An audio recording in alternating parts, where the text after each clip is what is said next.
Hello and welcome to my channel.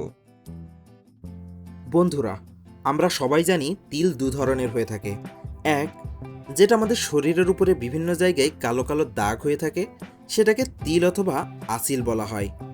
আবার আরেক ধরনের তিল আছে যেগুলোকে আমরা তেল বানিয়ে থাকি কিংবা লাড্ডু বা পিঠা বানিয়ে খাই, সেগুলোকেও তিল বলে।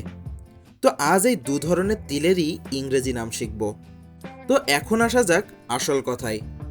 যে তিল আমাদের শরীরের উপরে হয়ে থাকে সেগুলোকে ইংরেজিতে বলা হয়ে থাকে মৌল।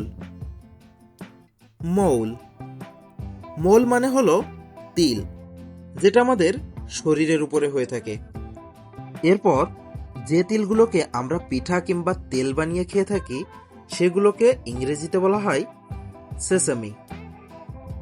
সেসামি সেসামি অর্থ হলো তিল, যেগুলো আমরা খেয়ে থাকি।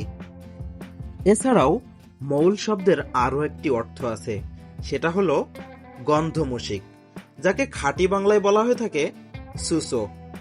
সুসোর ইংরেজিও কিন্তু মৌল। তো যদি নতুন কিছু শিখে থাকেন তাহলে অবশ্যই লাইক, কমেন্ট এবং সাবস্ক্রাইব করে আমাদের পাশে থাকবেন। Thanks for watching.